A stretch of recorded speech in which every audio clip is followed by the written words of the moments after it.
Pecamos porque somos pecadores.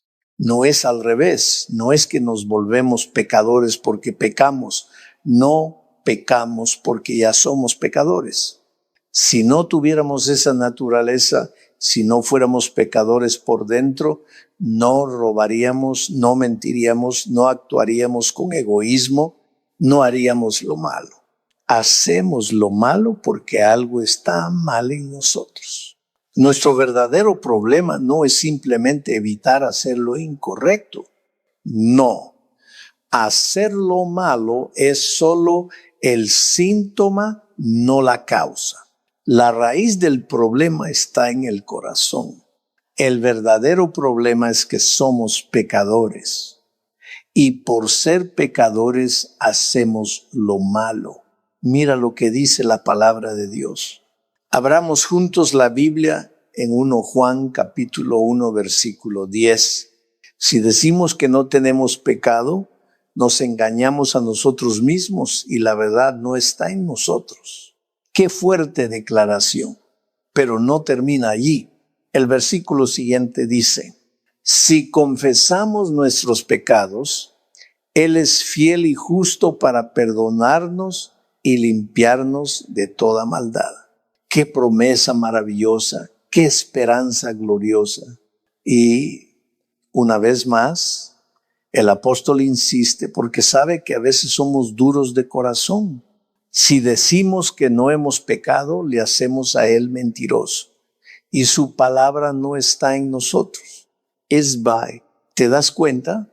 En esta carta, Juan repite varias veces la frase, si decimos que estamos en la luz, pero caminamos en tinieblas, entonces no estamos en Cristo, porque Cristo es la luz. Si decimos que no tenemos pecado, nos estamos engañando. Si decimos que conocemos a Dios, pero no amamos a nuestro hermano, entonces no le conocemos. Juan no presenta la verdad como algo teórico, frío, filosófico. Para él, la verdad es práctica, es vida, es transformación. Porque, querido, cualquiera puede decir, soy cristiano, pero la verdadera fe no se prueba en las palabras, sino en la vida, en cómo tratamos a los demás, en cómo vivimos cuando nadie nos ve, en si reconocemos humildemente que necesitamos a Jesús todos los días. Juan no lo dice así, pero yo sí lo voy a decir. Si tú dices que eres cristiano, entonces vive como cristiano. Ama como cristiano. Respeta a todos como cristiano. Come como cristiano. Viste como cristiano. Y sí, también córtate el cabello como un cristiano. Esa es la esencia del mensaje de Juan, aunque él no lo exprese con esas palabras exactas. Pero esa es la lógica detrás de sus enseñanzas. El cristianismo no se trata solo de lo que creemos, sino de cómo vivimos. Y ahora quiero que analicemos este pasaje con más detalle porque hay cosas muy interesantes aquí. Observa bien, Juan habla de dos expresiones distintas. En un momento dice, si decimos que no tenemos pecado, y luego afirma, si decimos que no hemos pecado, a simple vista parecen lo mismo, pero no lo son. No es lo mismo tener pecado que haber pecado. Tener se refiere a la condición interior, a la posesión. Es decir, el pecado está dentro de nosotros, forma parte de nuestra naturaleza caída. Mientras que haber pecado se refiere a la acción, a lo que hacemos. Uno es el estado, el otro es el resultado. Y aquí volvemos al punto central. Pecamos porque somos pecadores. Si no tuviéramos esa naturaleza pecaminosa, no robaríamos, no mentiríamos, no actuaríamos mal. Pero como somos pecadores, hacemos lo malo. Lo malo no nace primero en las manos, ni en los labios, nace en el corazón. Nuestro problema más profundo no es dejar de hacer cosas malas. Ese es solo el fruto. La raíz es que somos pecadores. Y como somos pecadores, hacemos lo malo. Déjenme contarles una historia real. Un día, una mujer llegó a verme y trajo a su esposo. Ella estaba desesperada, me miró con angustia y me dijo: pastor, por favor, hable con mi esposo, yo ya no sé qué hacer. Y ahí comienza una escena que no solo revela una historia humana, sino también una gran verdad espiritual. Su esposo era anciano en la iglesia. Sí, anciano, un líder, pero no quería hablar conmigo. Fue su esposa quien prácticamente lo obligó a venir a conversar. Ahora, tal vez tú te preguntes: pastor, ¿cómo puede una esposa obligar a su esposo a ir a hablar con el pastor si él no quiere? Bueno, querido, no te preocupes por eso. No trates de adivinar cuándo fue esto ni dónde. Cuando yo digo un día, puede haber sido hace 50 años o hace apenas uno. Puede haber sido en Brasil, en China, en cualquier lugar del mundo. No importa. Y no necesitas saber quién es, porque ¿quién importa? La historia no es sobre esa persona, es sobre una verdad que nos toca a todos. Este hombre, como les decía, era anciano. Predicaba. Un sábado se subió al púlpito y predicó un sermón completo. Llevó 4 libros del espíritu de profecía. No abrió la Biblia ni una sola vez. Solo leyó de esos libros y comenzó a decir: esto es pecado, aquello es pecado. No se puede hacer esto porque Dios dice así. Eso es pecado. Esto también, mira amigos, yo creo en la sierva del Señor, creo en sus escritos y muchas veces yo mismo he predicado de sus libros.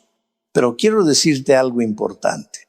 Para que realmente comprendas lo que ella escribió, necesitas leer al menos 200 veces ese pequeño libro llamado El Camino a Cristo. Sí, 200 veces. Porque si tú no entiendes el camino a Cristo, no entenderás el Evangelio. Y si no entiendes el Evangelio, entonces cuando leas los otros libros, vas a pensar que la vida cristiana es una montaña de reglas, de obras, de cosas por hacer o evitar. Vas a creer que ser un buen cristiano significa no mirar a la izquierda, ni a la derecha, ni levantarse, ni sentarse, ni comer esto, ni beber aquello. Vas a pensar que se trata de no hacer esto, ni aquello, ni lo otro. Y tristemente tu concepción del creyente se reducirá solo al comportamiento externo. Pero te digo algo, eso no es el Evangelio. Eso es legalismo. Y el legalismo no transforma el corazón. No, no, no, no. Y cuanto menos hagas, entonces mejor creyente eres. ¿Por qué? Porque no entiendes el Evangelio. Por eso te digo, querido, que antes de leer los testimonios y todos los demás libros que ella escribió, porque mira, si apilaras todos esos libros serían más altos que ella misma. Sí, más altos porque ella era pequeña de estatura, pero escribió muchísimo. Y muchos de esos libros fueron inspirados por Dios. Esa es una obra del Señor. Pero si tú no lees primero El Camino a Cristo, si no lo lees y relees hasta que el Evangelio quede grabado en tu mente y en tu corazón, entonces no entenderás nada de lo demás. Porque el camino a Cristo es un resumen del Evangelio. Es el corazón del mensaje. Y por eso ese hermano, ese anciano, nunca entendió el Evangelio. Nunca. Ese sábado, en el púlpito, hablaba con dureza. Decía: la iglesia se está metiendo en el mundo. Los jóvenes están perdidos. Necesitamos reforma y avivamiento, porque comen carne, porque hacen esto, porque hacen aquello. Y mira, yo no estoy diciendo que todo lo que él mencionaba estuviera mal en sí mismo, pero lo hacía sin gracia, sin compasión, sin evangelio. Todo era condena, reproche, señalamiento. Y eso no transforma a nadie. Bueno, terminó el culto y fueron a casa para almorzar. Su esposa, con mucho cariño, había preparado la comida, pero al servir el arroz, parecía que no estaba suelto, estaba un poco pastoso. Y él no soporta bailarlos así. Le gusta el arroz suelto, tiene que estar bien suelto, con los granos separados. Pero pobre de la esposa, ella había cocinado el viernes, guardó el arroz en la nevera para tener todo listo el sábado. Con todo el amor del mundo hizo su parte, pero eso no bastó. Ella recalentó el arroz en la vaporera, pero el arroz no quedó bien. Y cuando él se lo llevó a la boca, no le gustó. Hizo una mueca, se molestó y dijo una palabra grosera, una mala palabra. Una de esas que un creyente jamás debería decir, y mucho menos un predicador, mucho menos un anciano de iglesia. Pero él la dijo, y su esposa, que era una mujer dulce por naturaleza, le respondió con ese tono suave, tranquilo, amable, que solo una mujer llena del Espíritu de Dios puede tener. Le dijo, hijo, acabas de predicar un hermoso sermón en la iglesia y ahora, solo porque el arroz no está bueno, dices esa palabra. En ese momento, él se levantó furioso, tomó la olla de arroz y la lanzó contra el suelo. No satisfecho con eso, golpeó a su esposa. Y escucha bien, no era la primera vez. Allí estaba él en el púlpito enseñando lo que un creyente debe o no debe comer, diciendo qué cosas puede hacer y qué cosas no debe ponerse. Pero en casa golpeaba a su esposa. ¿Y sabes qué es lo más triste? También golpeaba a su hijo. Un niño de apenas 12 años, y uno se pregunta, ¿cómo puede pasar algo así? ¿Sabes por qué sucedía eso? Porque él decía, el lugar más santo para ser santo es aquí, en la iglesia. No, querido, no, mi hermano, aquí todos somos santos. Aquí todos cantamos, aquí todos oramos.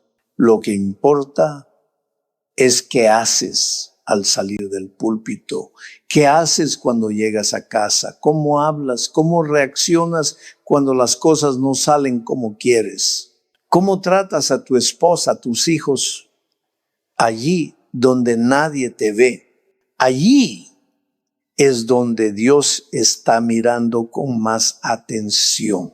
Porque hay algo, querido, que nunca debemos olvidar. Los hijos crecen y cuando crecen ya no se quedan callados. A veces incluso defienden a sus padres. ¿Sabes lo que pasó aquella vez cuando él volvió a levantar la mano contra su esposa? El hijo, un niño, aún se paró frente a él entre su madre y su padre y con voz firme le dijo, Padre, no voy a dejar que le pegues a mamá. Así, sin miedo, sin temblar, sin retroceder. Era la primera vez que hacía algo así. Y él, el padre, quedó sorprendido. Abrió los ojos como nunca antes, no podía creer lo que escuchaba. Entonces, con ira sacó el cinturón y le gritó, niño desobediente, te enseñaré a guardar el quinto mandamiento. ¿Y cuál es el quinto mandamiento? Honra a tu padre y a tu madre. Te voy a enseñar lo que significa obedecer. Decía, porque claro, él siempre enseñaba eso. Era su especialidad. Predicar la ley, criticar, condenar, juzgar, atacar. Esa era su doctrina. Pero mientras le enseñaba a su hijo a guardar el quinto mandamiento, su esposa fue a la habitación, tomó su bolso y se dirigió a la puerta. Él la vio, corrió detrás de ella y gritó, ¿a dónde vas? Ella le respondió con tranquilidad, voy a la estación de policía. No puedes ir, le dijo él. Somos creyentes. Los creyentes no llevan sus problemas a la policía. ¿Y quién dijo eso? ¿De dónde salió esa enseñanza? El espíritu de profecía lo dice, afirmaba él. El espíritu de profecía dice que no podemos denunciar a un hermano en la fe. Y entonces ella le dijo, ¿así? El espíritu de profecía también dice que puedes pegarme, que puedes gritarme así, que puedes lanzar el arroz al suelo, que puedes humillarme delante de nuestro hijo. No, respondió él, no puedes denunciarme. Eso está prohibido.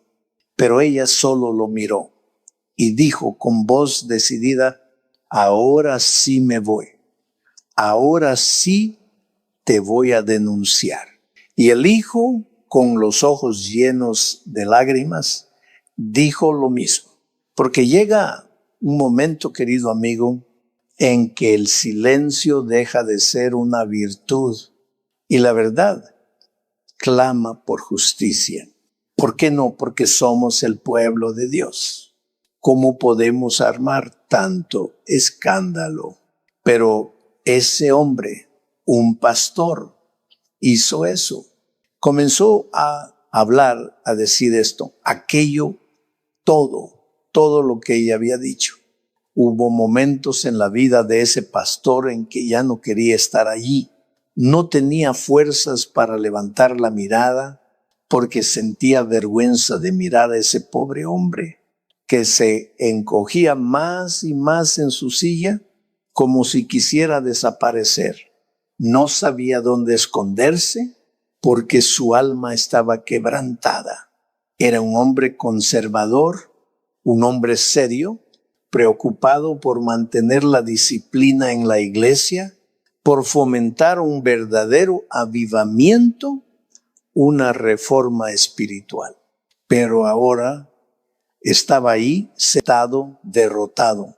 Cuando su esposa terminó de hablar, él levantó la cabeza con dificultad, me miró a los ojos y dijo, pastor, mi esposa tiene razón. Todo lo que ella dijo es verdad. Pero ahora voy a decirle cosas que ella no sabe, porque hago esto cuando ella no ve y también hago aquello y lo otro. En ese momento, su esposa abrió los ojos sorprendida. No podía imaginar que su esposo hiciera todas esas cosas.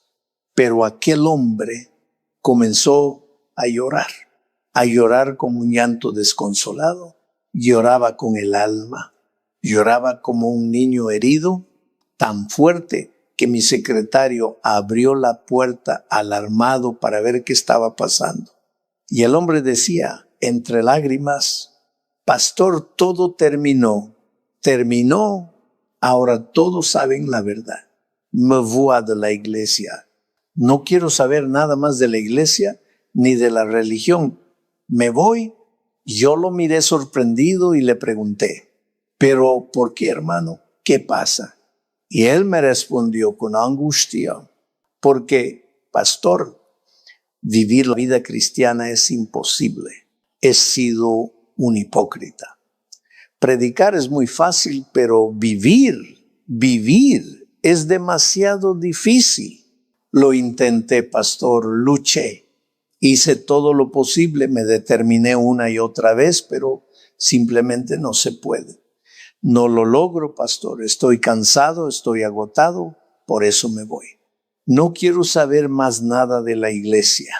Amigos queridos, lo que este pobre hombre no entendía era precisamente lo que Juan escribió en su carta.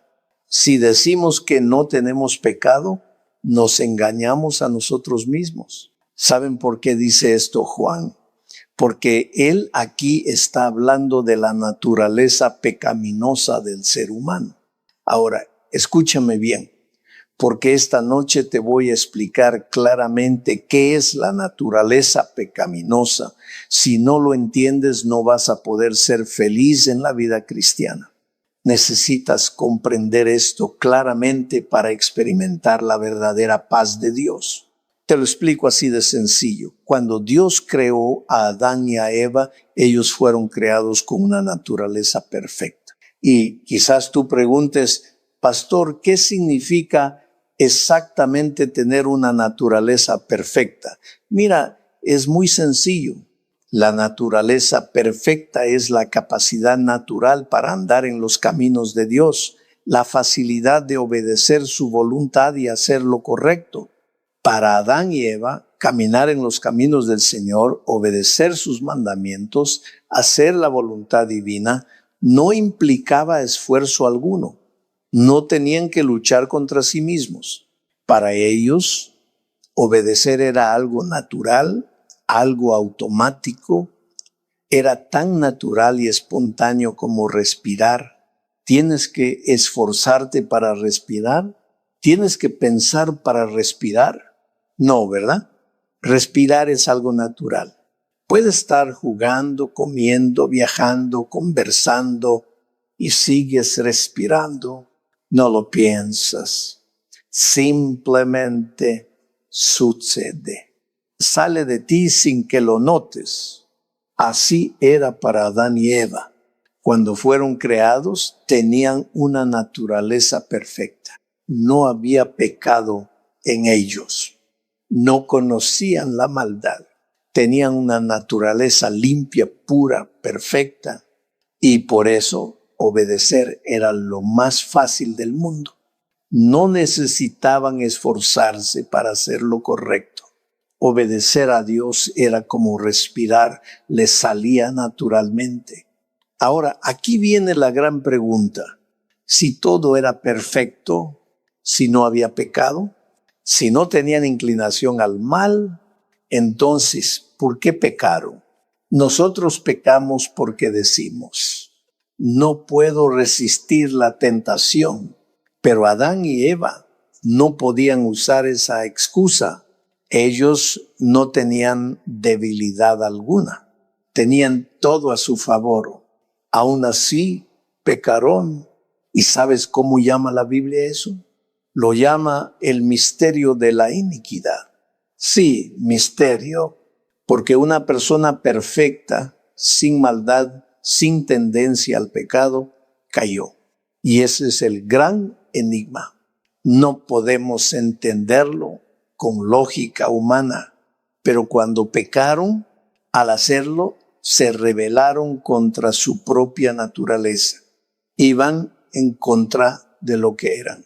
Pecaron y ese pecado trajo consecuencias.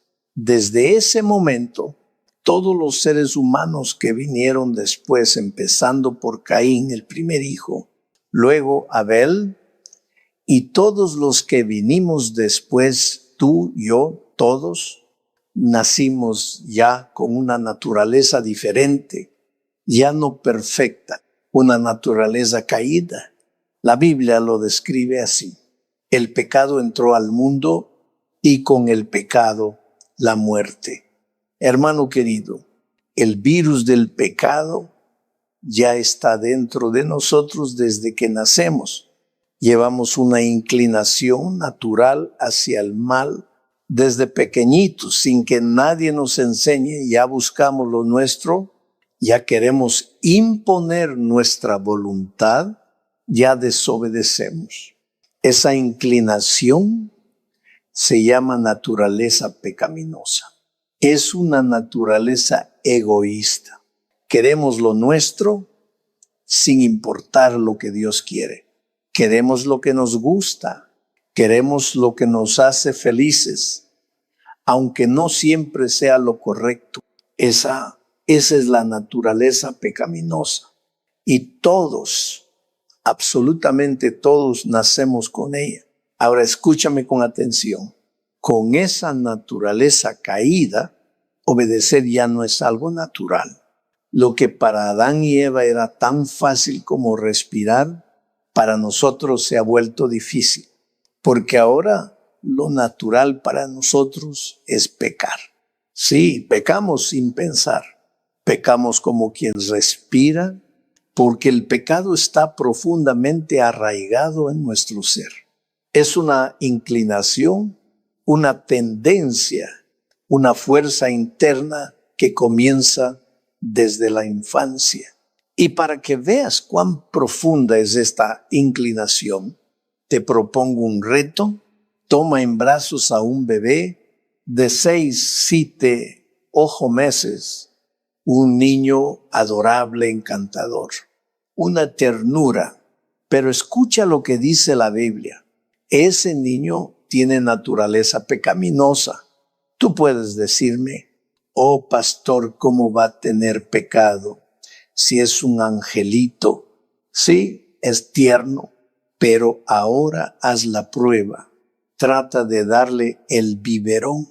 Él no lo quiere. Lo empuja, si voltea te rechaza. Entonces tú se lo ofreces a otro niño y de pronto el tuyo lo quiere. Ahora sí lo quiere, aunque hace un instante no quería. ¿Y sabes por qué? Porque no quiere compartir, porque el egoísmo está allí, aunque ni siquiera pueda hablar. Y tú sonríes y dices, ¡ay, qué adorable! Sí, es adorable, pero también es egoísta. Y ese egoísmo no es aprendido. Nadie se lo enseñó. Viene con nosotros. Lo traemos en el corazón desde que nacemos. Hermano, hermana, de pequeños somos egoístas. Y al crecer, ese egoísmo se manifiesta en muchas formas. En el orgullo, en la rebeldía, en la indiferencia, en la búsqueda constante de lo propio, aunque afecte a otros, aunque desagrade a Dios. Seguimos siendo pecadores, seguimos siendo egoístas. La única diferencia es que aprendemos a disimularlo. Sí, lo ocultamos mejor, pero seguimos siendo los mismos. ¿Quieres un ejemplo? Imagina que colocas una mesa, 5 niños y 6 pastelitos. Cada niño toma su pastel y empieza a comer. Pero no comen despacio, no. Comen rápido, con apuro, porque cada uno quiere terminar antes para quedarse con el que sobra. ¿Por qué? Porque son niños y son verdaderamente egoístas.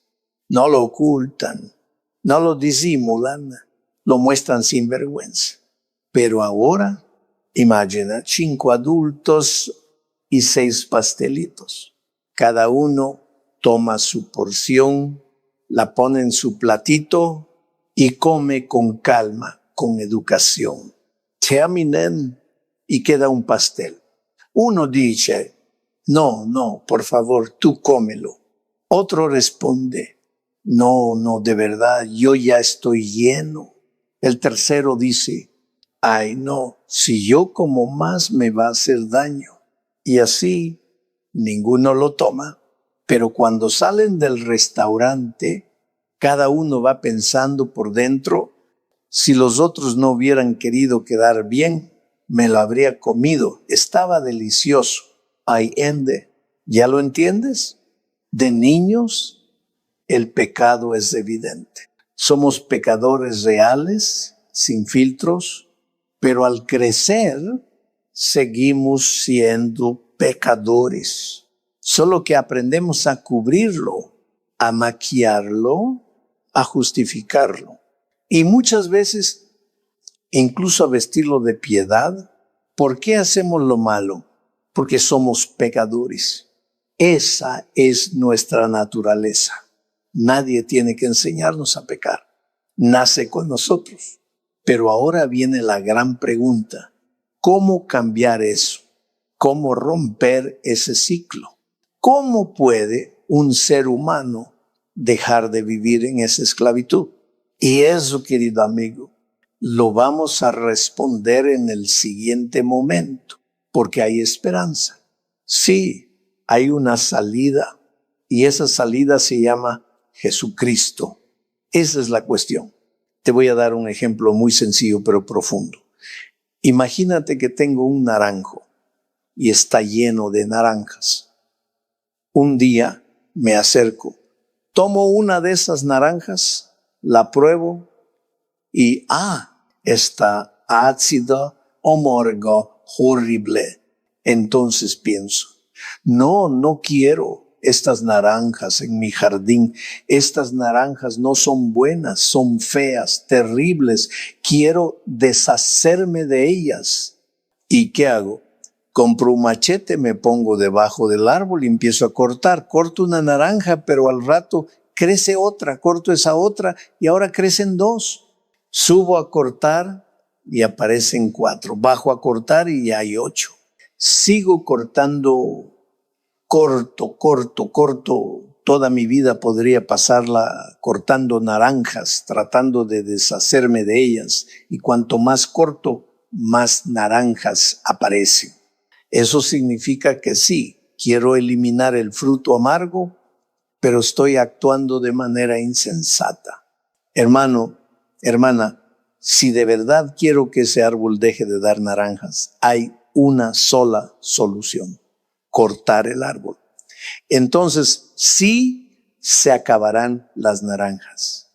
Y ahora, sigamos. Robar, mentir, codiciar, saquear, traficar drogas, todos los pecados que puedas imaginar. Prostitución, homosexualidad, lo que sea. Escúcheme bien. Lo peor de todo son las naranjas. Tú no eres la naranja. Tú tampoco eres el pecado. Tú eres el árbol.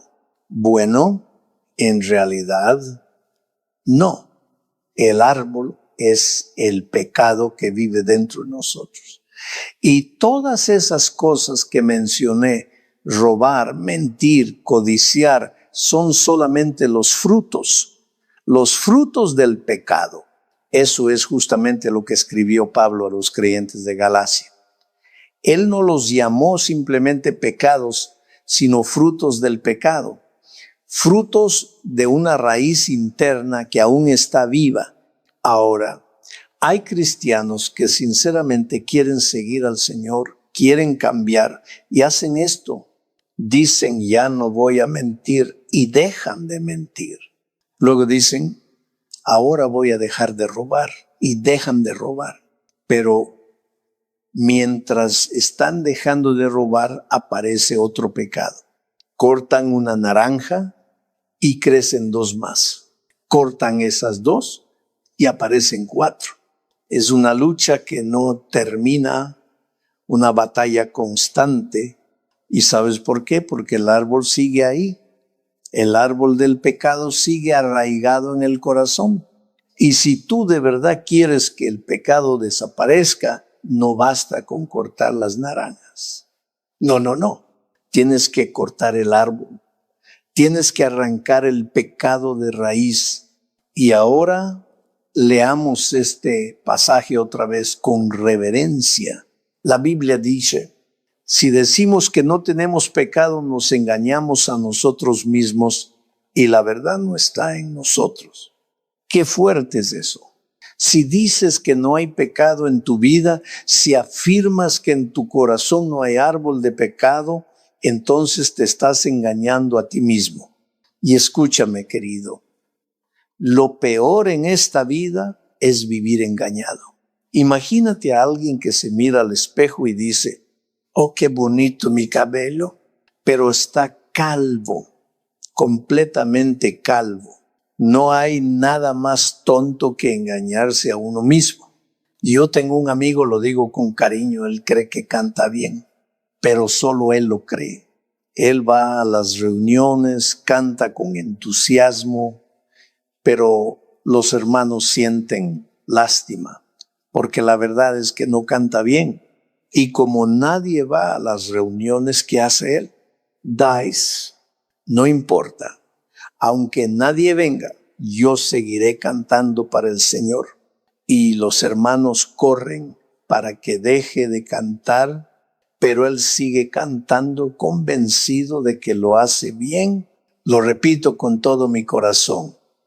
Lo peor en la vida es engañarse a uno mismo.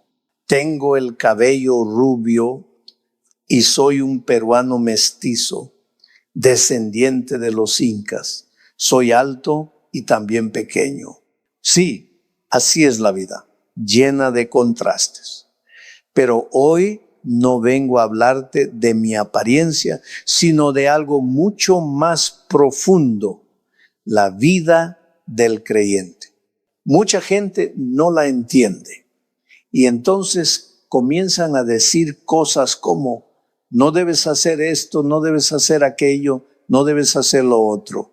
Y si no haces esas cosas malas, entonces te llaman un buen cristiano, un fiel seguidor del Señor.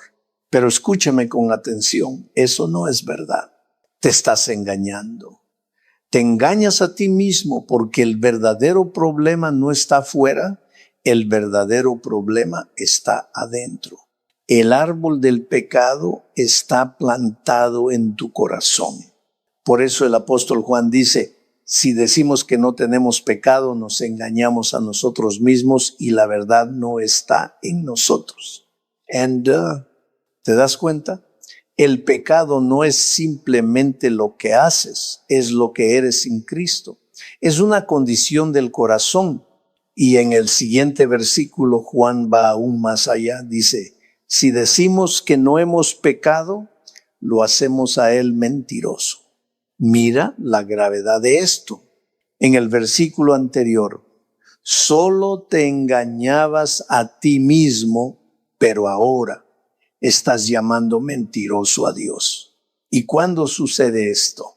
Cuando pensamos que por no comer carne, por no cortarnos el cabello, por no usar anillos, por no tocar tambores, ya somos buenos cristianos. Eso no es el evangelio. Esa es una religión de apariencias. Y el evangelio no vino a limpiar lo de afuera, vino a transformar el corazón. Querido hermano, querida hermana, no se trata de lo que tú puedes dejar de hacer. Se trata de lo que Cristo quiere hacer en ti. Él no vino solo a mejorar tus costumbres, vino a darte una nueva vida. Y sí, hacemos a Dios mentiroso. ¿Por qué? Porque en realidad somos pecadores. Tú puedes aparentar muchas cosas, pero solo tú sabes lo que hay dentro de ti. Solo yo conozco mis pecados. Y te digo algo, nunca los cuento, nunca los digo. Así es el ser humano. Cuando alguien dice que quiere una reforma, que quiere la resurrección espiritual en la iglesia, muchas veces lo que busca es solo un cambio en las acciones externas. Se preocupa por las naranjas, pero no por el árbol de naranja. Se enfoca en lo que se ve, no en lo que se es. Pero el problema no está en el fruto, está en la raíz. Y esa raíz son los pensamientos, las intenciones, las emociones del corazón. Muchos, muchísimos, no cometen pecados visibles, no matan, no roban, no mienten, pero en su interior hay pecado. Y ese pecado interior, aunque nadie lo vea, es el que muchas veces se manifiesta en actitudes, en palabras duras, en falta de amor. Para mí, y esto te lo digo como pastor que ha caminado con Dios muchos años, el pecado que está adentro, ese es el más difícil, porque no se ve, porque lo puedes esconder, porque nadie lo nota, pero Dios sí lo ve. Y ojo con esto, no hay pecados pequeños ni pecados grandes, todos los pecados son pecados, pero para ayudarte a entender te digo que a veces los pecados visibles son más fáciles de confesar y de ser perdonados que esos que se quedan escondidos en la mente, en el alma. Tú dices, no mato, no robo, no miento. Pero en la iglesia estás peleado con el líder. Discutes con los hermanos, te enojas con el pastor, pero claro, no robas, no matas, no mientes. Solo comes lechuga y brócoli y piensas que con eso ya estás bien con Dios. Pero en tu corazón hay orgullo, hay envidia, hay arrogancia. Y aquí viene lo más serio. En el primer caso te estás engañando a ti mismo. Pero en el segundo estás llamando mentiroso a Dios. ¿Y por qué? Porque tú dices, no peco. No, yo no vivo en pecado. Pero Dios sabe que sí, que estás viviendo en pecado, que necesitas su gracia. Amado, no se trata de aparentar santidad. Se trata de vivir una relación verdadera con Cristo, porque solo Él puede limpiar lo que el ojo humano no ve, pero que a Dios no se le escapa. Él me dice claramente, tú eres un pecador. Pablo escribió esto inspirado por Dios mismo cuando afirmó, todos hemos pecado y estamos destituidos de la gloria de Dios.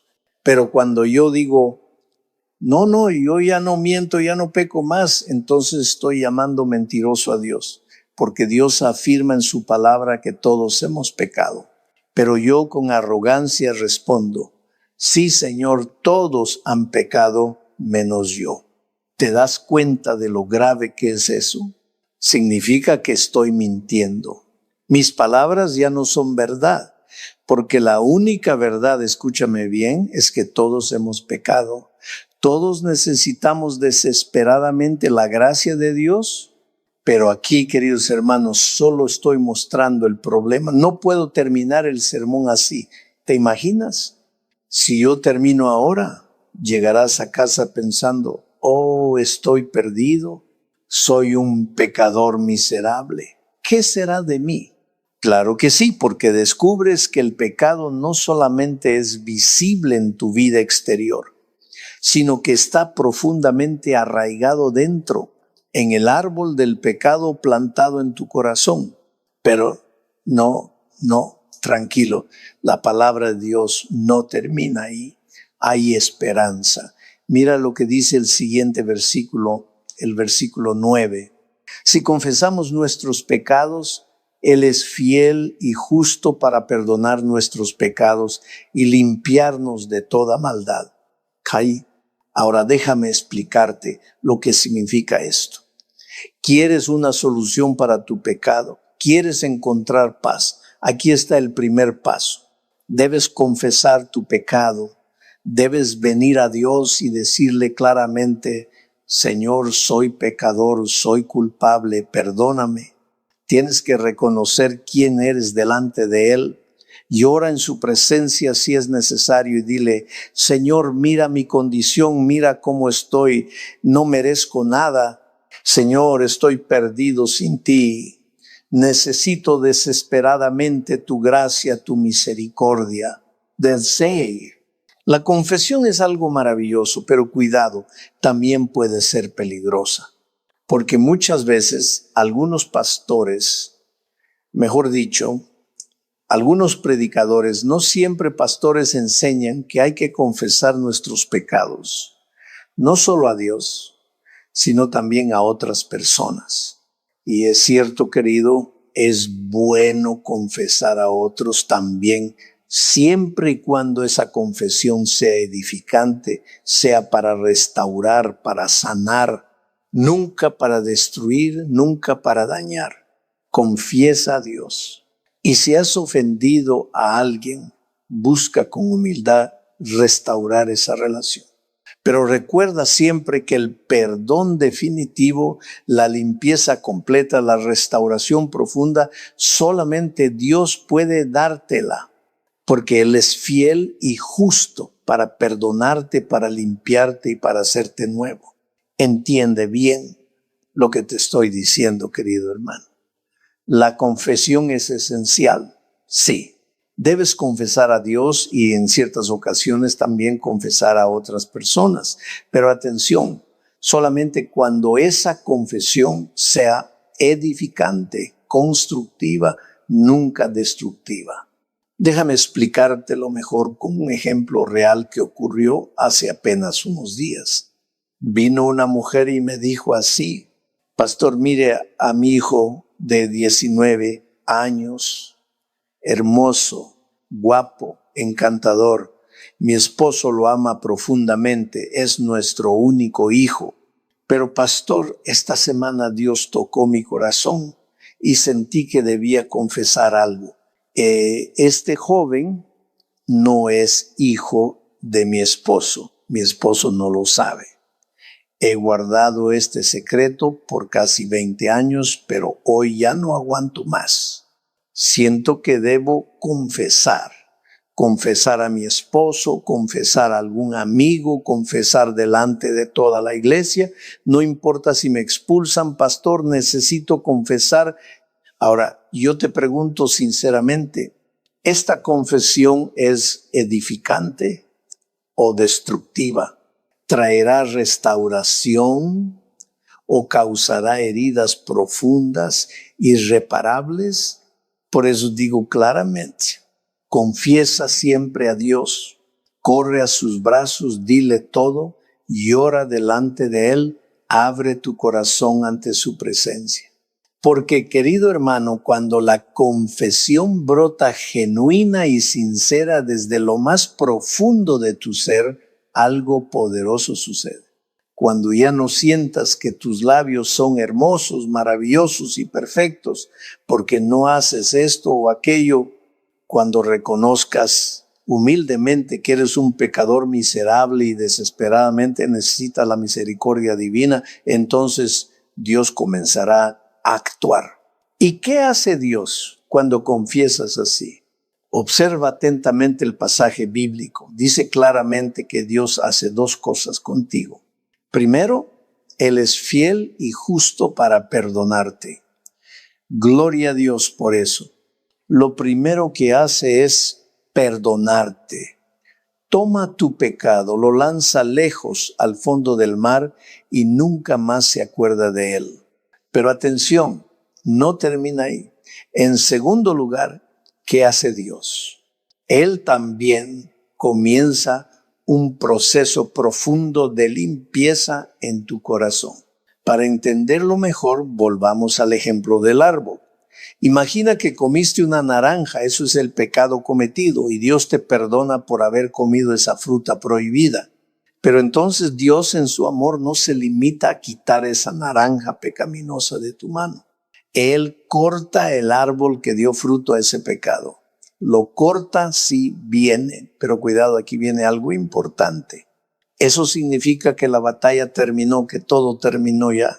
No, querido amigo. ¿Sabes por qué? Porque quedó allí la raíz, quedó allí la rama joven. Y tú que conoces del campo, sabes perfectamente que de una rama joven, de una pequeña raíz, puede comenzar a brotar nuevamente el pecado. Por eso la lucha espiritual es diaria, constante, permanente. No basta con confesar una vez y luego olvidarnos de Dios. Hay que permanecer cada día junto a Él, permitiendo que su mano poderosa continúe limpiando nuestro corazón. porque sólo así, caminando con Cristo, encontraremos paz y verdadera victoria espiritual. Nosotros también somos así. Cuando Dios nos perdona, Él le da un golpe mortal a la naturaleza pecaminosa dentro de nosotros. Pero luego, ¿qué sucede? Empiezas otra vez a sentir esas ganas de pecar. Entonces te preguntas, confundido, ¿pero por qué? Si Dios ya ha matado mi naturaleza pecaminosa, si Él me ha perdonado y prometido limpiar mi vida, ¿por qué todavía siento estos deseos de pecar? Déjame explicártelo de esta manera sencilla, como un ejemplo que puedas entender claramente. Imagínate que esta noche tenemos frente a nosotros dos tigres listos para pelear. Imagínate la fuerza, la ferocidad de ese momento. Sería una muerte segura. Pero antes de dejarlo luchar, yo decido separarlos. A uno de los tigres comienzo a alimentarlo abundantemente. Día y noche le doy comida sin parar, agua fresca, más comida, más agua. Ese tigre va creciendo fuerte, saludable, robusto. Al otro tigre, en cambio, apenas le doy algo muy pequeño de comer, solamente un poquito los sábados a las 11 de la mañana, casi nada más que eso. Después de 40 días, llega el momento de soltarlos. Y ahora dime, ¿cuál de los dos tigres crees tú que ganará la pelea? Por supuesto que el tigre que ha estado bien alimentado, porque está fuerte, lleno de vida y energía. El otro tigre, pobrecito, está flaco, débil, anémico y enfermo. Apenas puede mantenerse en pie. Querido amigo, querida amiga, escúchame bien. Así sucede exactamente en nuestra vida espiritual. Cuando entregas tu vida a Jesucristo, cuando confiesas tus pecados, Él no solo te perdona, sino que en ese mismo instante le da un golpe fatal a tu vieja naturaleza, a ese tigre viejo del pecado. Pero debes entender algo importante. Si sigues alimentando tu vida espiritual cada día leyendo la palabra, orando constantemente, buscando a Dios, fortaleciendo tu fe, esa nueva vida espiritual crecerá fuerte, vibrante y victoriosa. Pero si descuidas tu relación con Dios, si apenas le das alimento espiritual un ratito los sábados en la mañana y luego el resto del tiempo vives distraído, esa vieja naturaleza, ese viejo tigre comenzará a revivir, recuperará fuerzas. Y en el momento de la batalla, ¿quién crees que vencerá? Mi querido hermano, mi querida hermana, Dios ya hizo su parte. Ahora te toca a ti decidir a quién alimentarás cada día. A tu nueva naturaleza espiritual que te lleva hacia la vida eterna o a la vieja naturaleza pecaminosa que solo te lleva a la muerte y destrucción. Hoy es el día para tomar la decisión correcta. Y seremos creyentes felices, seremos hijos de Dios victoriosos si ese tigre muerto no vuelve a resucitar jamás. Porque piensa un poco, ¿cómo podría un tigre muerto tener deseos de pecar? No puede. Está muerto, ya no existe. Pero ahí justamente está el problema, querido hermano, querida hermana. Porque la muerte de ese tigre no es una muerte definitiva, no es una muerte absoluta todavía. Mira, cuando sales de aquí esta noche después de entregar tu vida sinceramente a Jesús, sales con ese tigre muerto dentro de ti. Ese tigre muerto te acompañará cada día de tu vida hasta el glorioso día cuando Jesús regrese en las nubes del cielo. Ese tigre, aunque está muerto, seguirá ahí como un cadáver dentro de ti. La Biblia claramente nos dice que solo cuando Jesús vuelva, esta muerte se vestirá de inmortalidad y esta corrupción se vestirá de incorrupción. Ese día será maravilloso. Pero hasta ese bendito día, tú y yo continuaremos llevando ese tigre muerto dentro nuestro. Ahora presta mucha atención a lo que te voy a decir. En el mismo instante en que tú entregas tu vida a Jesús, Él hace nacer en ti una nueva criatura. Jesús planta en tu corazón una naturaleza santa, pura y divina. Pero entiende esto, esa nueva criatura es como un pequeño niño recién nacido, débil y frágil aún.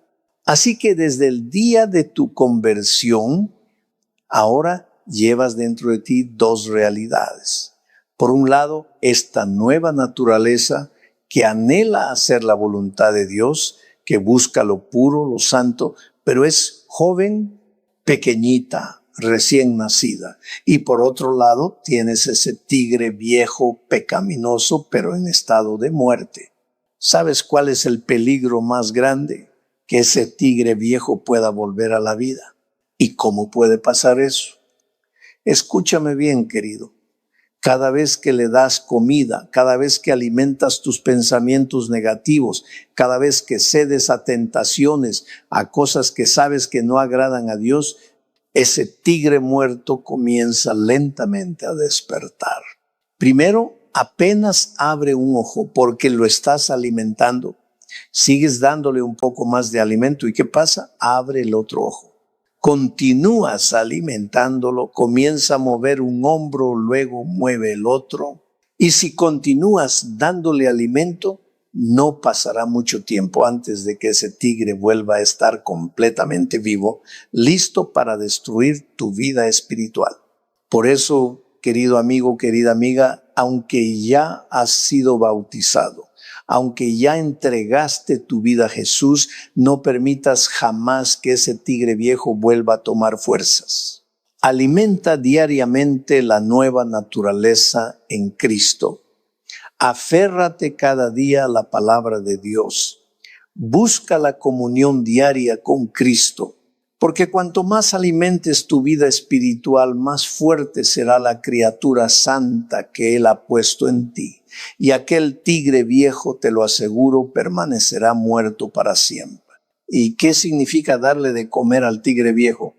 Querido hermano, eso es justamente lo que tú y yo necesitamos entender claramente esta noche. Escúchame con atención. Todo lo que entra en ti por tus 5 sentidos, la vista, el oído, el tacto, el olfato y el gusto, todo, absolutamente todo lo que permites que llegue hasta tu corazón a través de estos sentidos, se convierte inmediatamente en alimento. Y déjame decirte algo más profundo aún. Puede ser alimento para la naturaleza pecaminosa o para la naturaleza de Cristo. Puede alimentar al tigre malo o puede fortalecer al tigre bueno que Dios colocó en ti. Pero de todos esos sentidos, presta atención especial a lo que ves y lo que escuchas, porque son los caminos principales. Desde que despiertas en la mañana hasta que vuelves a dormir por la noche. Todo lo que ves y escuchas está nutriendo a uno de esos dos tigres. Mira, te pondré un ejemplo sencillo. Esta semana aquí, muchos de ustedes se darán cuenta de algo maravilloso. Notarán que han empezado a vencer pecados, debilidades, hábitos que antes parecían imposibles de superar. Y quizá te preguntes qué ha pasado conmigo. Muy sencillo. Cada noche aquí está recibiendo un concentrado vitamínico espiritual, alimento puro de la naturaleza de Cristo. Y esa naturaleza santa lentamente va fortaleciéndose, va creciendo dentro de ti y comienza a dominar la vieja naturaleza pecaminosa. Pero aquí viene el problema y quiero ser muy honesto contigo. Cuando termine esta campaña espiritual que pasará contigo, muchos dejarán de alimentar al tigre bueno. Quizá vuelvas a tus viejos hábitos, olvidas la Biblia, descuidas la oración, dejas de leer libros que edifiquen tu espíritu, ya no escuchas música que eleva tu alma hacia Dios. Tal vez no valoras realmente la importancia de la música cristiana. No estoy aquí para hacer publicidad a nadie, no quiero promocionar discos o cantantes, pero escúchame bien. Cuando vas al trabajo y colocas en tu carro una canción que dice con dulzura, a través del dolor he aprendido a confiar en Dios. Aunque pasé por pruebas y lágrimas, aprendí a depender completamente del Señor. Y escuchas eso una y otra vez. ¿Sabes qué pasará en tu vida? Esa naturaleza divina, esa fe, comenzará a fortalecerse más y más en ti. Porque lo que repetimos constantemente termina convirtiéndose en nuestra realidad, termina siendo parte inevitable de nuestro carácter. Pero si en lugar de eso pones otra canción, una ranchera triste que dice: estoy sufriendo, dame tequila, quiero olvidarme porque la vida no vale nada, no tiene sentido vivir. Si escuchas eso una y otra vez, ¿cómo terminarás tú? Asimismo, deprimido, triste, vacío y derrotado. Porque todo lo que escuchas y lo que ves alimenta tu naturaleza. O alimentas al tigre bueno, al que Dios quiere fortalecer, o fortaleces al tigre malo, al que solo te llevará a la derrota. Ahora, no sé las cifras exactas aquí, pero allá en Brasil, donde vivo, se dice que el brasileño promedio, de una población de más de 200 millones de habitantes, ve cerca de 27 horas de televisión por semana. 27 horas, imagínate. Eso son casi 4 horas al día. ¿Y qué es lo que ven principalmente? Novelas, telenovelas que muestran inmoralidad, adulterio, mentiras, traiciones, engaños y tantas otras cosas que destruyen el alma. Si pasas toda la semana alimentando tu mente con esas cosas, ¿cómo llegarás el sábado a la iglesia? Pobrecito. Toda la semana dándole comida al tigre malo. Y cuando llega la hora de enfrentar la tentación, la pobre naturaleza espiritual que Cristo plantó en ti ya no tiene fuerza ni siquiera para levantarse, porque el otro tigre, fuerte, bien alimentado, termina derrotándote fácilmente. Mi querido hermano, la obra de Cristo no es solamente perdonarnos, también quiere enseñarnos cómo mantener muerta la vieja naturaleza.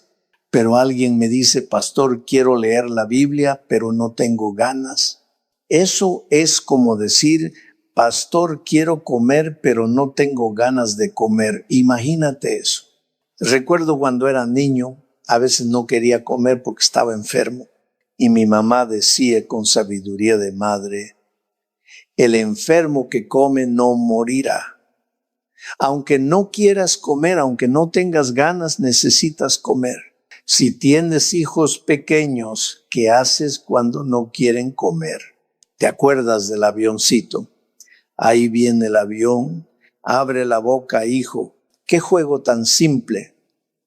Pero lo haces porque sabes que si tu niño no come, su vida se debilita, se vuelve anémico y puede incluso morir. Hoy los padres son más modernos, ponen videos y dibujos animados para distraer al niño, y mientras él mira, abren su boquita y le ponen la comida sin que se dé cuenta. Cuando yo era niño, no había avioncito ni video. ¿Sabes qué había? La sandalia de mi mamá. No quería comer sandalia. Y así aprendí que aunque no me guste la cebolla, necesito comer para vivir. Pero nuestro Dios es tan bueno, tan maravilloso, que no usa sandalias con nosotros. Él quiere enseñarte por amor. Una vez alguien vino y me dijo: pastor, no tengo fuerzas, no puedo dominarme. Y le pregunté: ¿cuántas veces a la semana lees tu Biblia? Y él dijo: solo el viernes, para preparar el sermón del sábado. ¿Te das cuenta? Ese pobre tigre bueno está muerto de hambre, por eso el otro tigre lo domina. Pero escúchame bien, ¿tienes voluntad? ¿Tienes fuerza?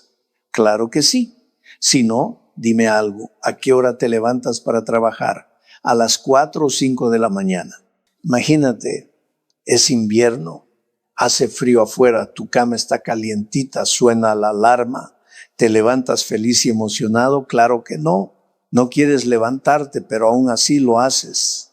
¿Por qué? Porque sabes que necesitas trabajar, sabes que tu vida depende de eso. Así es también con la vida espiritual. Aunque no tengas ganas, necesitas obligarte. Pablo decía claramente, golpeo mi cuerpo y lo someto para que no me domine.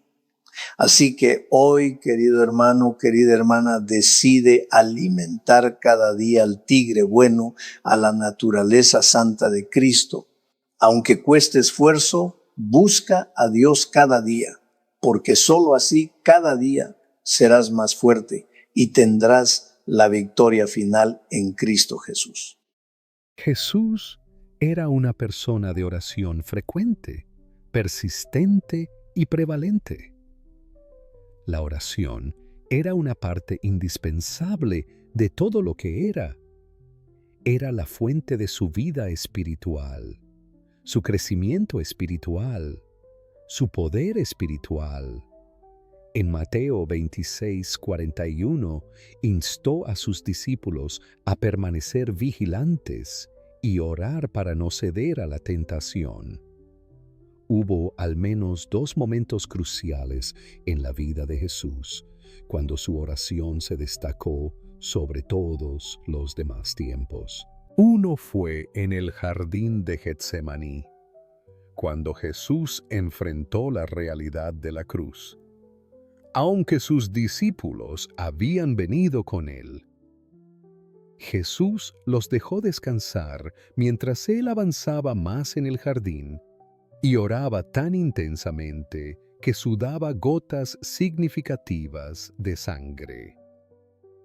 Ve a Mateo 26:36 a 44 y Lucas 22:44.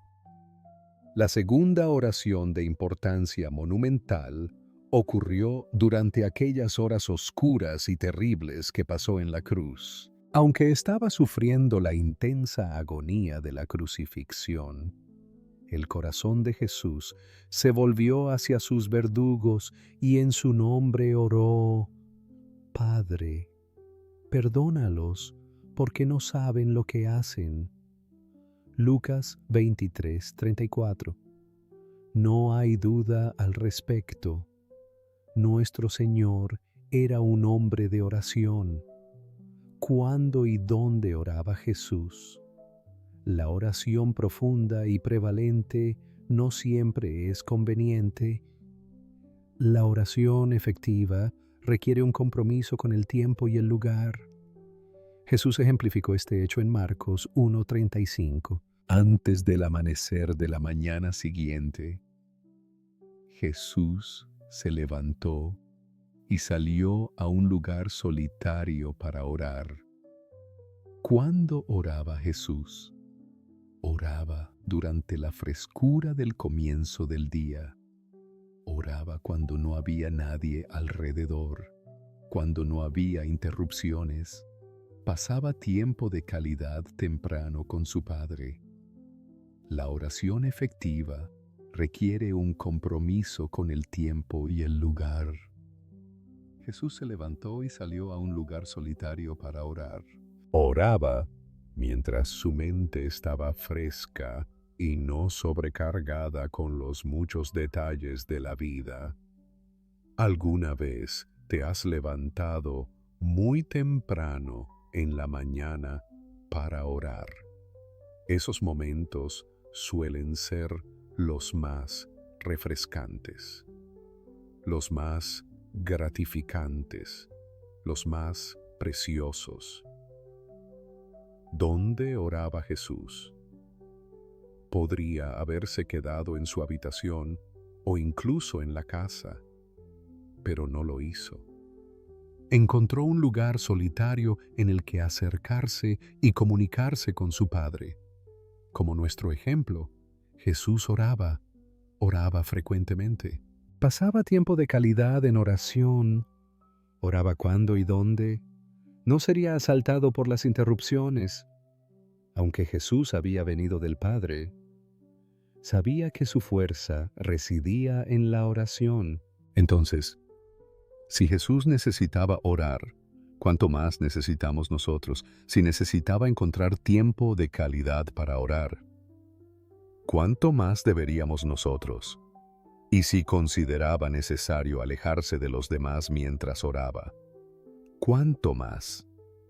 ¿No deberíamos nosotros, si tienes un carro, sabes que debes llenarlo regularmente, o dejará de funcionar? Sabes que debes alimentar tu cuerpo regularmente, o morirás. La oración es el combustible que alimenta el espíritu del hombre, y si tu espíritu no se recarga con oración frecuente, se agotará y se detendrá por completo. Cristo también pasó noches enteras en oración. Lucas 6:12 dice: Un día poco después, Jesús subió a un monte para orar y oró a Dios toda la noche en oración a Dios. Algunas personas dirán, pero yo no puedo hacer eso. Necesito descansar.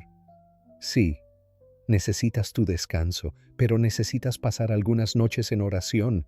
Concuerdo. No es fácil, pero es necesario. Debería ser así con Jesús, porque multitudes de personas frecuentemente querían simplemente tocarlo. ¿Cuánto debió haber necesitado de la recarga que venía de esas noches? Solo con su Padre. El resultado siempre era un nuevo suministro de poder y unción suficiente para el drenaje interminable sobre sus recursos espirituales. Pero durante esas noches, cuando oraba, exponiendo ante el Padre las necesidades de un mundo dolorido y pecador, Dios lo encontraba. Y nuestro Padre hará lo mismo por cualquiera que se preocupe lo suficiente para sacrificar algunas horas de sueño para encontrarse con el Todopoderoso, para que una persona renuncie a su descanso, para interceder por otros. Revela su sinceridad. Y para que una persona se dedique a Dios solo una mañana, un día o una noche entera, muestra su pasión por ayudar y bendecir a las personas e indica que ellas son su primera preocupación. La Iglesia debe redescubrir su fuente de poder. La Iglesia de hoy se ha embellecido construyendo edificios altos y lugares de culto impresionantes. Pero la misma Iglesia, en muchos casos, está desconectada de las personas. Como resultado, ha habido una generación entera que no conoce a Dios, que no lo ama y no lo sirve. Mis amigos, esta generación necesita a Dios.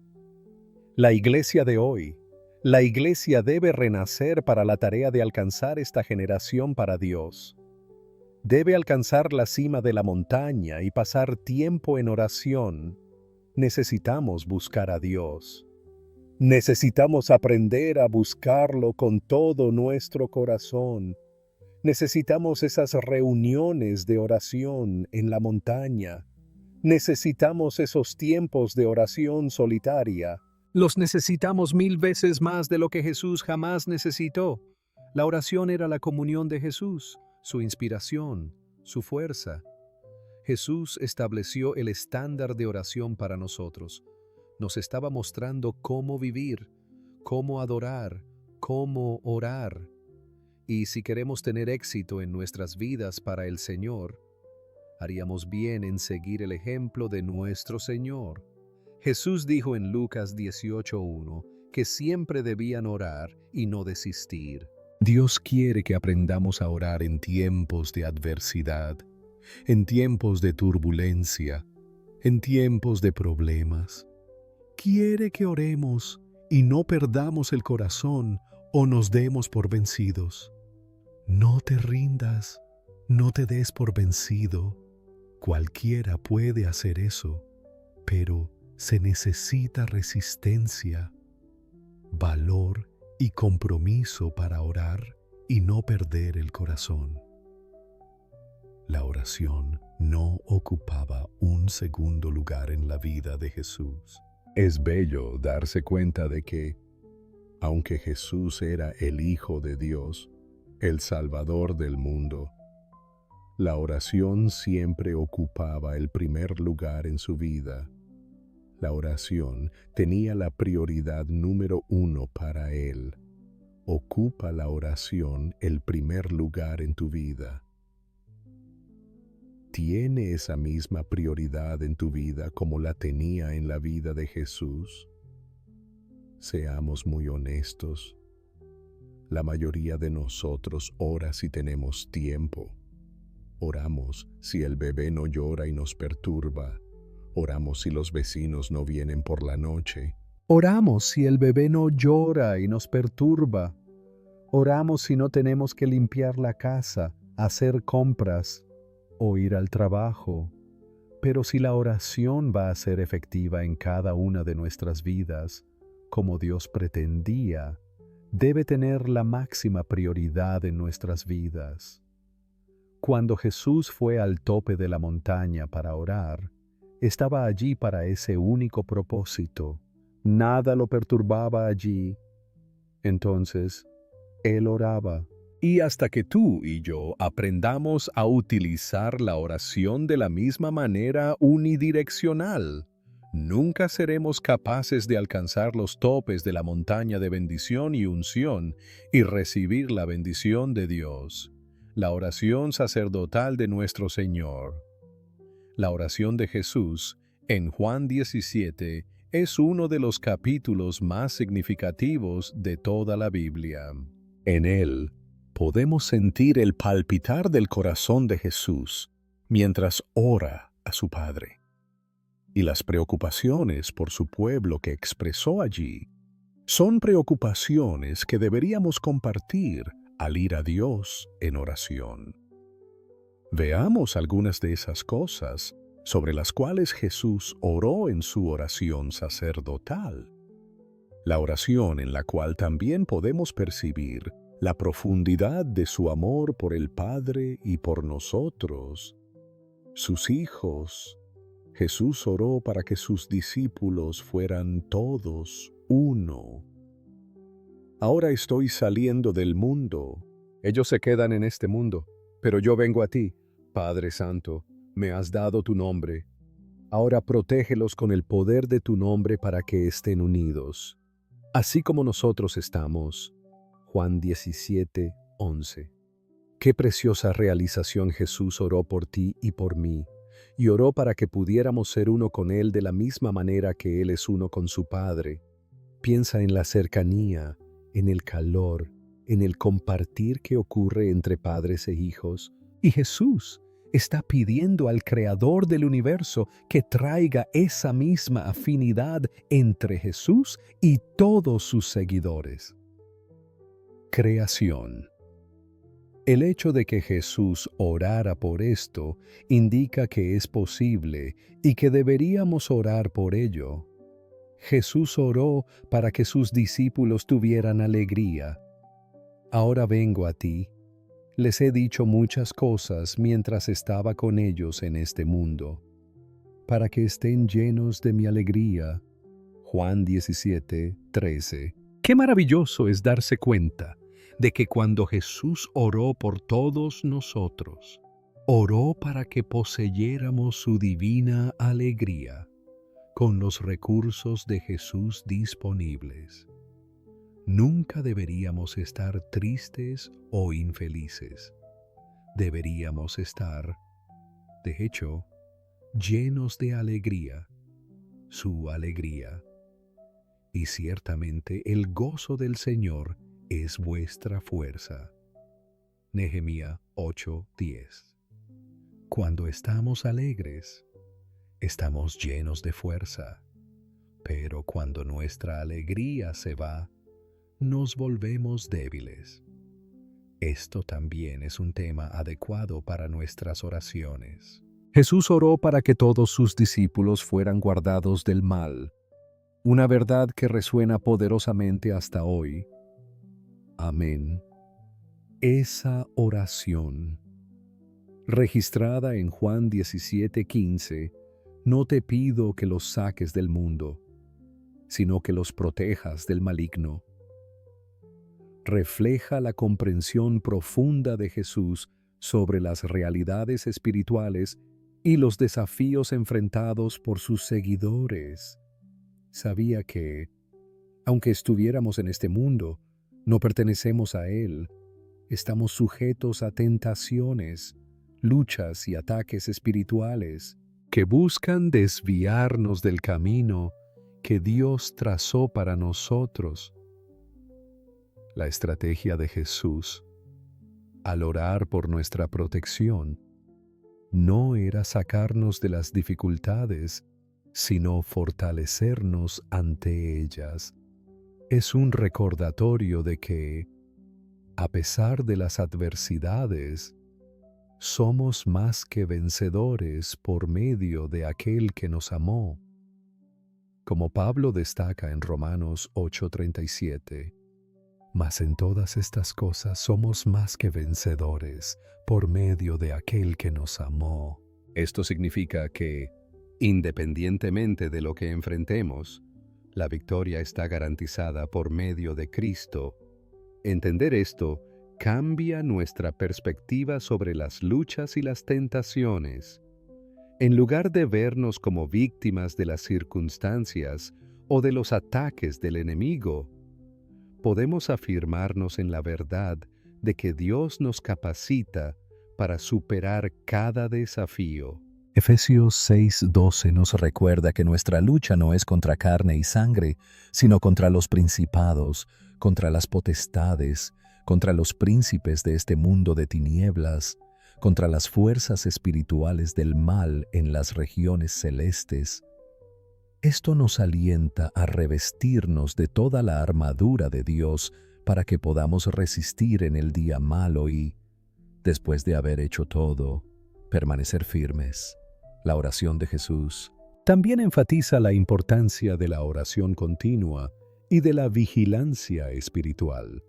Así como Él intercedió por nosotros, somos llamados a interceder unos por otros. Santiago 5:16 nos exhorta a confesar nuestros pecados unos a otros y orar unos por otros, para que seamos sanados. La oración eficaz del justo puede mucho en sus efectos. Esto significa que nuestras oraciones tienen poder, no solo para protegernos, sino también para fortalecer y guardar a nuestros hermanos y hermanas en Cristo. Por lo tanto, vivamos no como quienes temen el mal, sino como quienes confían en la protección y en el poder del Señor. Que nuestras vidas sean marcadas por una confianza inquebrantable en Dios, una dedicación a la oración y a la intercesión y un compromiso de permanecer firmes en la fe, sabiendo que Dios nos guarda de todo mal. Así, seguimos el ejemplo de Cristo, no solo buscando nuestra propia protección, sino orando y trabajando por la protección y el bienestar de todos en la familia de la fe. Jesús oró para que sus discípulos vivieran vidas santas, un llamado que se extiende a todos nosotros hoy. Santifícalos en tu verdad. Tu palabra es la verdad. Dijo en Juan 17:17. Esta solicitud de Jesús destaca la importancia de la santificación en la vida del cristiano, un proceso por el cual somos separados para un propósito sagrado, consagrados y purificados a través de la verdad de Dios. Vivir una vida santa no es algo que logramos por nuestros propios esfuerzos. Es un proceso que implica una asociación íntima con Dios, donde su palabra juega un papel central. Como se menciona en Efesios 5:25 y 26, somos purificados y santificados por la palabra de Dios, que actúa como un espejo, mostrándonos dónde necesitamos cambiar y cómo podemos vivir de manera que honre a Dios. La santificación es, por lo tanto, una invitación para sumergirnos profundamente en la palabra de Dios, permitiendo que ella moldee nuestro pensamiento, acciones y corazones. Y, al leer la Biblia, no solo estamos adquiriendo conocimiento, estamos permitiendo que el Espíritu Santo transforme nuestras vidas desde adentro hacia afuera. Salmo 119:11 dice: En mi corazón he guardado tus dichos, para no pecar contra ti. Esto muestra que la palabra de Dios es una herramienta poderosa en la lucha contra el pecado y en la búsqueda de la santidad. Además, vivir una vida santa implica obedecer los mandamientos de Dios. Jesús dijo en Juan 14:15: Si me amáis, guardad mis mandamientos. Esto significa que la obediencia es una expresión de nuestro amor por Dios y un indicativo de nuestro deseo de vivir vidas santas. La obediencia, por lo tanto, no es una carga, sino una alegría que nace de una relación amorosa con Dios. La oración también es esencial en el proceso de santificación. Así como Jesús oró por sus discípulos, debemos orar unos por otros y por los demás, y por nosotros mismos, pidiendo a Dios que nos santifique y nos transforme a la imagen de su Hijo. La oración es el medio por el cual nos comunicamos con Dios. Expresamos nuestro deseo de vivir según su voluntad y buscamos su ayuda para vencer las tentaciones y los desafíos de la vida. En resumen, vivir una vida santa es un llamado divino que requiere una respuesta práctica de nuestra parte. Esto incluye sumergirnos en la palabra de Dios, obedecer sus mandamientos y orar continuamente. Es un proceso continuo de crecimiento y transformación donde, paso a paso, nos volvemos más similares a Cristo, como Pedro nos recuerda en su primera epístola. Capítulo 1, versículos 15 y 16, que dice: Sino como aquel que os llamó es santo, sed también vosotros santos en toda vuestra manera de vivir, porque escrito está: Sed santos, porque yo soy santo.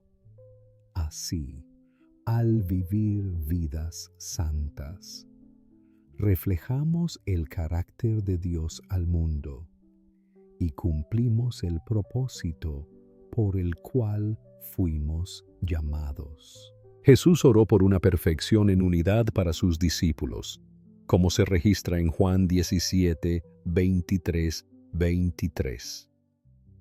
Esta perfección no se refiere a la ausencia de fallas en el sentido humano, sino a una madurez e integridad en nuestra relación con Dios y unos con otros.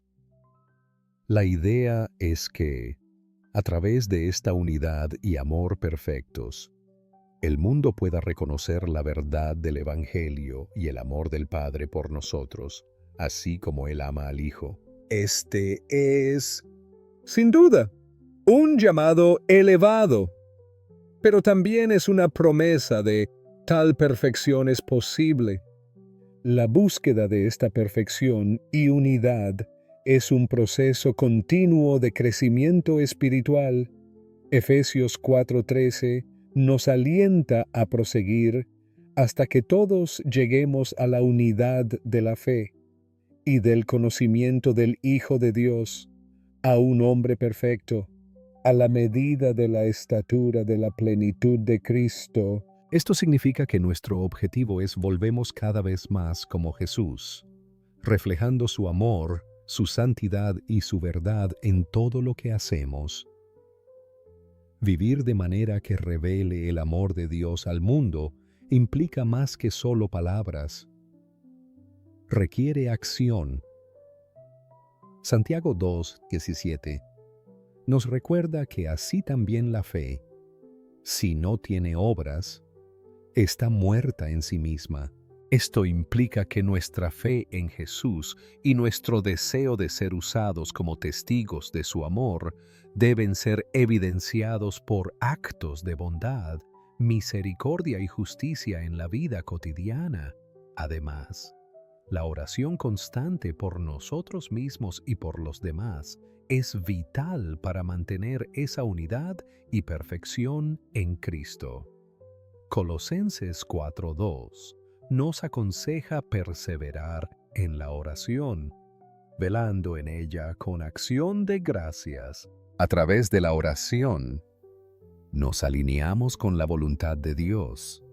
Recibimos orientación y fuerza para enfrentar desafíos, y somos constantemente recordados del amor y la misericordia de Dios, que son la base de nuestra fe. Finalmente, es importante recordar que la perfección en unidad que Jesús desea para nosotros es un testimonio poderoso para el mundo. Cuando vivimos en amor y armonía, demostramos el poder transformador del Evangelio. Como Jesús dijo en Mateos 5:16, así brille vuestra luz delante de los hombres, para que vean vuestras buenas obras y glorifiquen a vuestro Padre que está en los cielos.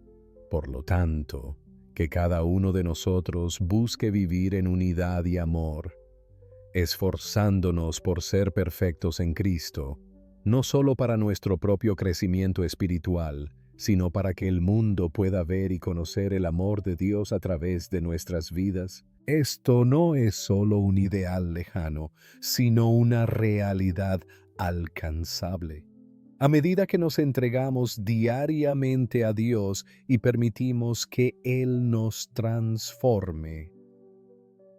En Juan 17:24 encontramos uno de los momentos más conmovedores de la oración de Jesús, donde expresa el deseo de que aquellos que el Padre le ha dado puedan estar con Él y testificar su gloria.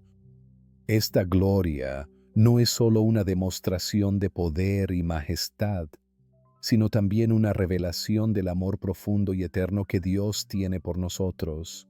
La oración de Jesús por nosotros es para que podamos recibir la vida eterna, una promesa que se extiende a todos aquellos que creen en su nombre. La vida eterna, como se menciona en Juan 3:16, es el resultado supremo del amor de Dios por el mundo. Un amor tan grande que dio a su único Hijo para que todo aquel que en Él cree no perezca, sino que tenga vida eterna. Este versículo no solo resume el Evangelio, sino que también destaca la esencia del cristianismo. El amor sacrificial de Dios por nosotros. Jesús, el Hijo unigénito de Dios, es la manifestación perfecta de ese amor. Y a través de su muerte y resurrección, ha abierto el camino para que podamos tener una relación restaurada con el Padre y recibir la promesa de la vida eterna. Lo que hace esta promesa aún más extraordinaria es que la vida eterna no es solo un destino futuro, sino una realidad presente que comienza en el momento en que depositamos nuestra fe en Jesús. En Juan 17:3, Jesús define la vida eterna como conocer a Dios, el único verdadero, y a Jesucristo, a quien Él envió. Conocer a Dios no es solo tener un conocimiento intelectual sobre Él, sino tener una relación viva y personal con el Creador del universo, experimentando su amor, gracia y verdad en en nuestro día a día. Por lo tanto, como seguidores de Cristo, estamos llamados a compartir estas buenas nuevas con los demás. Así como Jesús oró por nosotros, debemos orar por las personas a nuestro alrededor, especialmente aquellas que aún no conocen al Salvador. Nuestra misión es ser luz en un mundo oscuro, guiando a otros hacia el amor de Dios y la promesa de la vida eterna. Esto significa vivir de manera que refleje el carácter de Cristo, mostrando amor, compasión y gracia en nuestras interacciones con los demás. Además, debemos recordar que la oferta de la vida eterna es para todos, sin distinción. Dios no hace acepción de personas. Su deseo es que todos vengan al conocimiento de la verdad y sean salvos. Por lo tanto, nuestro testimonio y nuestras oraciones deben reflejar ese corazón inclusivo de Dios, buscando alcanzar a todos, independientemente de su pasado, cultura o creencias.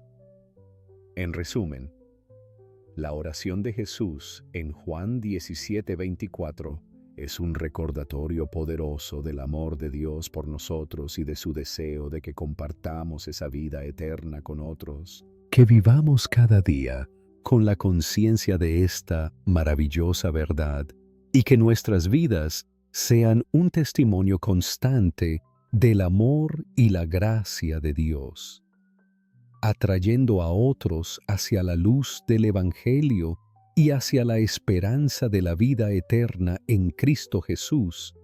Lo que somos o llegamos a ser en nuestras vidas espirituales es, de hecho, un reflejo de la gracia transformadora de Dios en nosotros.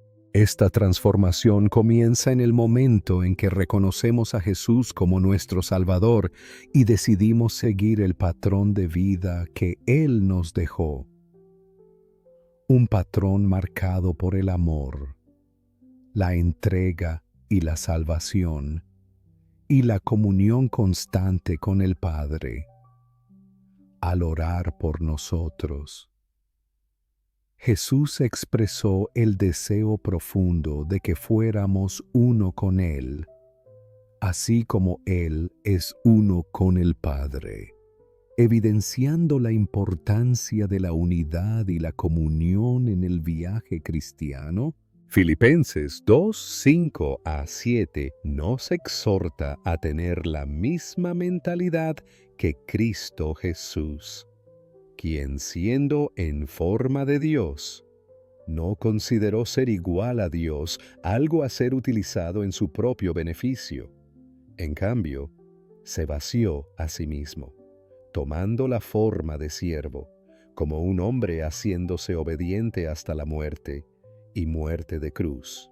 Este vaciarse de sí mismo es el estándar supremo para nuestras vidas, mostrándonos que la verdadera grandeza en el reino de Dios se encuentra en la humildad y en el servicio a los demás. Cuando enfrentamos momentos que amenazan nuestra paz, es crucial recordar que no estamos solos. Dios nos promete en Isaías 26:3 que mantendrá en perfecta paz a aquel cuya mente está firme en Él, porque confía en Él. Esta promesa nos recuerda que, al centrar nuestros pensamientos y corazones en Dios, podemos experimentar una paz que trasciende todo entendimiento, una paz que nos guarda en Cristo Jesús, incluso en medio de las tormentas de la vida. Por lo tanto, cuando nuestra paz es perturbada por pensamientos temerosos o preocupaciones, debemos volver nuestra mirada hacia Jesús, el autor y consumador de nuestra fe. Él es el príncipe de la paz. y en su presencia encontramos reposo para nuestras almas. Mateo 11, 28 a 30 nos invita a venir a Jesús cuando estamos cansados y cargados, y Él nos dará descanso, enseñándonos a encontrar paz y reposo para nuestras almas. Además, ser agradecidos por los momentos que nos dirigen de vuelta a la presencia de Dios es esencial. La gratitud cambia nuestra perspectiva, ayudándonos a ver las dificultades como oportunidades para crecer en nuestra fe y dependencia de Dios. Primera Tesalonicenses 5:18 nos instruye a dar gracias en todas las circunstancias. Subtítulos realizados por la comunidad de Amara. ORG. Pues esta es la voluntad de Dios para nosotros en Cristo Jesús. La gratitud nos ayuda a reconocer la bondad de Dios en nuestra vida, fortaleciendo nuestra confianza en Él. En resumen, nuestra jornada espiritual es una caminata constante de aprendizaje y crecimiento en la gracia y el conocimiento de nuestro Señor Jesucristo. Al seguir el patrón de vida que Él nos dejó, estamos llamados a vivir en comunión íntima con Dios, experimentando su paz, practicando la gratitud y confiando en su control soberano sobre nuestras vidas, que podamos, día tras día, fijar nuestros ojos en Jesús, permitiendo que su paz gobierne nuestros corazones y nos guíe en cada paso del camino. Querido Padre en el cielo, tu constancia y presencia en nuestras vidas son fuentes de fuerza y consuelo, incluso cuando nuestros corazones están pesados y nuestras mentes confusas. En momentos de dolor e incertidumbre, es desafiante sentir tu presencia, pero tu palabra nos asegura que nunca nos dejas ni nos abandonas. Hebreos 13:5 nos recuerda de tu promesa de nunca dejarnos, una verdad que debe anclar nuestra fe, especialmente en los momentos en que sentirte parece más allá de nuestro alcance. Oro para que mi fe no se base en mis emociones fluctuantes, sino en la solidez de tu amor inmutable por mí. Que mi vida sea gobernada por la verdad de tu palabra, que es la lámpara para mis pies y la luz para mi camino, conforme destaca el Salmo 119:105. En tiempos de turbulencia, que me aferre a las promesas encontradas en las Escrituras, permitiendo que ellas guíen mis pensamientos y acciones, independientemente de cómo me pueda estar sintiendo. Pido ayuda para reconocer y creer en tu presencia en mi vida, incluso cuando mis emociones intentan convencerme de lo contrario. Que recuerde tu bondad y fidelidad evidentes en cada amanecer, en cada respiración que tomo y en cada prueba de tu provisión en mi vida. Tu bondad y amor son infinitos, como nos asegura el Salmo 23, y tu misericordia se renueva cada mañana, de acuerdo con Lamentaciones 3:23. Reconozco, Señor, que eres todopoderoso, capaz de hacer infinitamente más de todo lo que pedimos o pensamos, conforme a Efesios 3:20. Al mismo tiempo, eres todo amoroso, cuidando de cada uno de nosotros, con un amor que excede todo entendimiento. Que este conocimiento me inspire a confiar en ti completamente, entregando cada preocupación, miedo y sueño en tus manos capaces. Que mi vida refleje tu bondad y amor hacia los demás, para que, al verme, ellos puedan ver un reflejo de ti. Ayúdame a ser un instrumento de tu paz, un portador de tu luz, en un mundo que tanto necesita esperanza. Que mis palabras y acciones animen a otros a buscarte, descubriendo por sí mismos la profundidad y la amplitud de tu amor. En resumen, que mi dependencia no esté en mis emociones, sino afirmada en la verdad eterna de quien tú eres y en lo que has hecho por mí a través de Jesucristo. Que viva cada día con la conciencia de tu presencia, confiando en tu palabra por encima de todo, y que mi vida sea un testimonio vivo de tu gracia, bondad y amor. Amén.